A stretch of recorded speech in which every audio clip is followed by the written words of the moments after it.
എല്ലാവർക്കും നമസ്കാരം. ഇതേപോലുള്ള നല്ല പഴുത്ത തക്കാളി വെച്ചിട്ട് നല്ലൊരു അച്ചാറാണ് നമ്മളിന്ന് തയ്യാറാക്കാൻ പോകുന്നത്. ഈ അച്ചാർ നമുക്ക് ഏകദേശം 6 മാസത്തോളം തന്നെ കേടുകൂടാതെ ഫ്രിഡ്ജിൽ സൂക്ഷിക്കാൻ പറ്റും. ഇനി ഫ്രിഡ്ജിൽ വെച്ചിട്ടില്ലെങ്കിലും ഏകദേശം 1 മാസത്തോളം കേടുകൂടാതെ സൂക്ഷിക്കാൻ പറ്റിയിട്ടുള്ളൊരു അച്ചാറാണിത്. ഇപ്പോൾ ദൂരെ യാത്രയ്ക്ക് പോകുന്നവർക്കും അതുപോലെ ഹോസ്റ്റലിൽ താമസിക്കുന്നവർക്കൊക്കെ ഉണ്ടാക്കി കൊണ്ടുപോയി സൂക്ഷിക്കാൻ പറ്റിയിട്ടുള്ള കഴിക്കാൻ പറ്റിയിട്ടുള്ള ടേസ്റ്റി ആയിട്ടുള്ളൊരു അച്ചാറാണ് ഇത്. അപ്പോൾ വീഡിയോ മുഴുവനും കണ്ട് ഇഷ്ടമാവുകയാണെങ്കിൽ ലൈക്ക് ചെയ്യാൻ മറക്കില്ല എന്ന് വിചാരിക്കുന്നു. അതുപോലെ ഇതുപോലെ സബ്സ്ക്രൈബ് ചെയ്യാത്തവർ ഈ വീഡിയോ കാണുന്നുണ്ടെങ്കിൽ ഒന്ന് സബ്സ്ക്രൈബ് ചെയ്യുക. അതിനടുത്തുള്ള ബെല്ലൈക്കൺ പ്രസ് ചെയ്ത് അതിൽ ഓൾ എന്നുള്ള ഓപ്ഷൻ തന്നെ തിരഞ്ഞെടുക്കുക. അപ്പോൾ മാത്രമേ ഞാനിടുന്ന അടുത്ത വീഡിയോൻ്റെ നോട്ടിഫിക്കേഷൻ നിങ്ങൾക്ക് കറക്റ്റായിട്ട് കിട്ടുകയുള്ളൂ. അപ്പോൾ നമുക്ക് എങ്ങനെയാണ് ഈ രുചികരമായിട്ടുള്ള തക്കാളി അച്ചാർ തയ്യാറാക്കിയെടുക്കുന്നതെന്ന് നോക്കാം. അച്ചാർ തയ്യാറാക്കാനായിട്ട് ഇവിടെ 9 തക്കാളിയാണ് എടുത്തിട്ടുള്ളത്. ആദ്യം നമുക്ക് ഇത് നന്നായിട്ട് കഴുകി വെച്ചിട്ടുള്ള തക്കാളിയാണ്. ഇനി ഇത് ഒന്ന് കട്ട് ചെയ്തെടുക്കാം. ഈ ഒരു വലുപ്പത്തിൽ തക്കാളി മുഴുവനായിട്ടും കട്ട് ചെയ്ത് വെച്ചിട്ടുണ്ട്. ഇപ്പോൾ ഗ്യാസിൽ ഒരു പാത്രം വെച്ചിട്ടുണ്ട്. നന്നായിട്ടൊന്ന് ചൂടാവട്ടെ. അപ്പോൾ ചൂടായ പാത്രത്തിലേക്ക് 1 ടേബിൾ സ്പൂൺ ഉലുവ ഇട്ട് കൊടുത്തിട്ടുണ്ട്. നമുക്ക് നന്നായിട്ടൊന്ന് ഫ്രൈ ചെയ്തെടുക്കണം. അപ്പോൾ അതിനായിട്ട് ഇതുപോലെ നല്ലപോലെ ഒന്ന് നമുക്ക് ഇളക്കി കൊടുക്കാം. ഇപ്പോൾ പെട്ടെന്ന് തന്നെ നമുക്കത് ഫ്രൈ ആയി കിട്ടിയിട്ടുണ്ട്. ഇതിനി വേറൊരു പാത്രത്തിലേക്ക് മാറ്റി വയ്ക്കാം. ഇനി ഇതിലേക്ക് തന്നെ 1 ടേബിൾ സ്പൂൺ കടുക് ചേർത്തിട്ടുണ്ട്. ഈ കടുക് നമുക്ക് ഇതുപോലെ തന്നെ ഒന്ന് ഫ്രൈ ചെയ്തെടുക്കണം.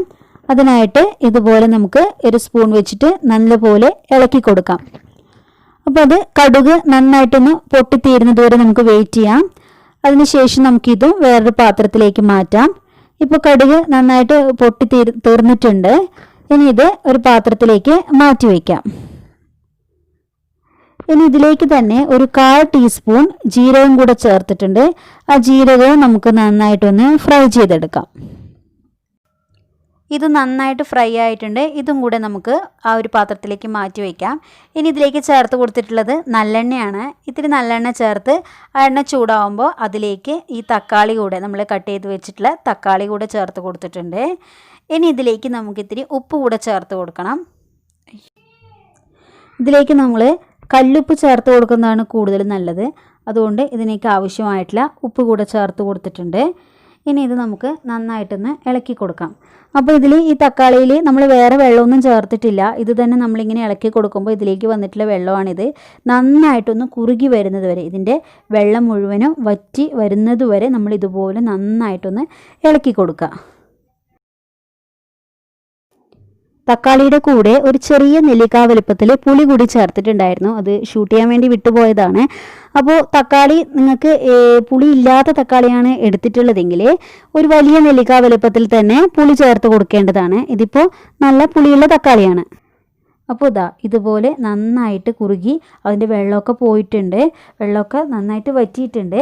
ഇനി നമുക്ക് ചെയ്യേണ്ടത്, നമുക്ക് ഗ്യാസ് ഓഫ് ചെയ്തിട്ട് ഇത് നന്നായിട്ടൊന്ന് തണുത്ത് കിട്ടണം. തണുത്തതിന് ശേഷം നമുക്കിത് അരച്ചെടുക്കണം. അപ്പോൾ നന്നായിട്ട് തണുത്തതിന് ശേഷം ഇതൊന്ന് അരച്ചെടുത്തിട്ടുണ്ട്. ഇനി നമുക്കിത് വേറൊരു ബൗളിലേക്ക് മാറ്റി വയ്ക്കാം. ഇനി ഇതിലേക്ക് ഒരു 4 ടീസ്പൂൺ മുളക് പൊടി ചേർത്ത് കൊടുക്കാം.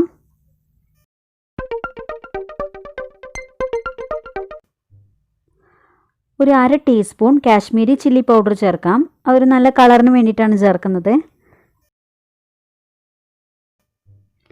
നമ്മൾ നേരത്തെ ഫ്രൈ ചെയ്ത് വെച്ചിട്ടുള്ള ഉലുവ, കടുക്, ജീരകം ഇത് 3ഉം കൂടെ നന്നായിട്ടൊന്ന് പൊടിച്ചെടുത്തിട്ടുണ്ടായിരുന്നു. അതും കൂടെ നമുക്ക് ഇതിലേക്ക് ചേർത്തിട്ട് നന്നായിട്ടൊന്ന് മിക്സ് ചെയ്ത് കൊടുക്കാം.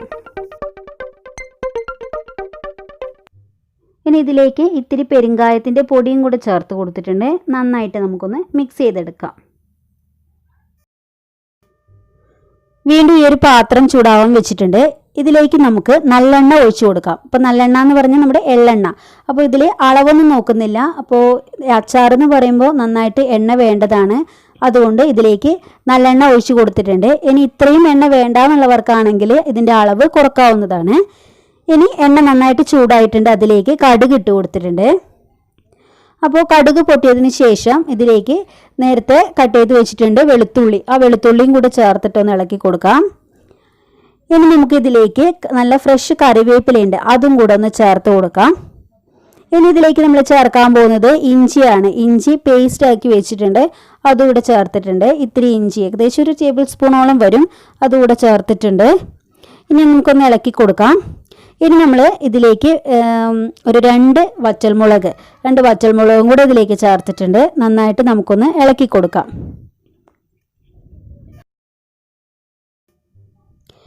ഇനി ഇതിലേക്ക് നമ്മൾ ബൗളിൽ റെഡിയാക്കി വെച്ചിട്ടുള്ള തക്കാളിയും ഇതൊക്കെ മിക്സ് ചെയ്തിട്ടുള്ളതും കൂടെ ഇതിലേക്ക് നമുക്കൊന്ന് ചേർത്ത് കൊടുക്കാം.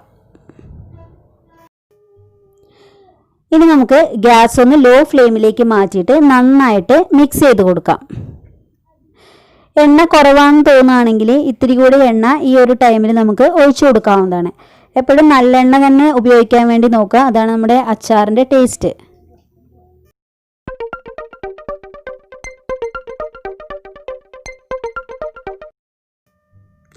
ഇതുപോലെ ഇളക്കിക്കൊണ്ടേയിരിക്കുമ്പോൾ നമുക്ക് എണ്ണ തെളിഞ്ഞ് കാണാൻ വേണ്ടി തുടങ്ങും. അപ്പോൾ അതാണ് അതിൻ്റെ ഒരു പാകം എന്ന് പറയുന്നത്. എണ്ണ നന്നായിട്ട് തെളിഞ്ഞ് കാണണം. ഇപ്പോൾ ഇതിലേക്ക് ഇതുപോലെ എണ്ണയൊക്കെ ഇങ്ങനെ ഊറി വന്നിട്ടുണ്ട്. ഇതുപോലെ ഇങ്ങനെ തെളിഞ്ഞ് കാണണം. ഇനി നമുക്ക് ഇത്തിരി നേരം കൂടി ഇതുപോലെ ഒന്ന് ഇളക്കി കൊടുക്കാം. ഇപ്പോൾ എണ്ണ നന്നായിട്ട് തെളിഞ്ഞ് കാണാൻ വേണ്ടി പറ്റുന്നുണ്ട്. നമ്മുടെ തക്കാളി അച്ചാർ റെഡിയായി കഴിഞ്ഞു. അത് നമുക്ക് ഇളക്കി കൊടുക്കുമ്പോൾ തന്നെ അതിൻ്റെ ഒരു പാകം മനസ്സിലാക്കാൻ വേണ്ടി പറ്റുന്നുണ്ട്. ഇനി നമുക്ക് ഇത് നമ്മുടെ വേറൊരു ബൗളിലേക്ക് മാറ്റി കൊടുക്കാം.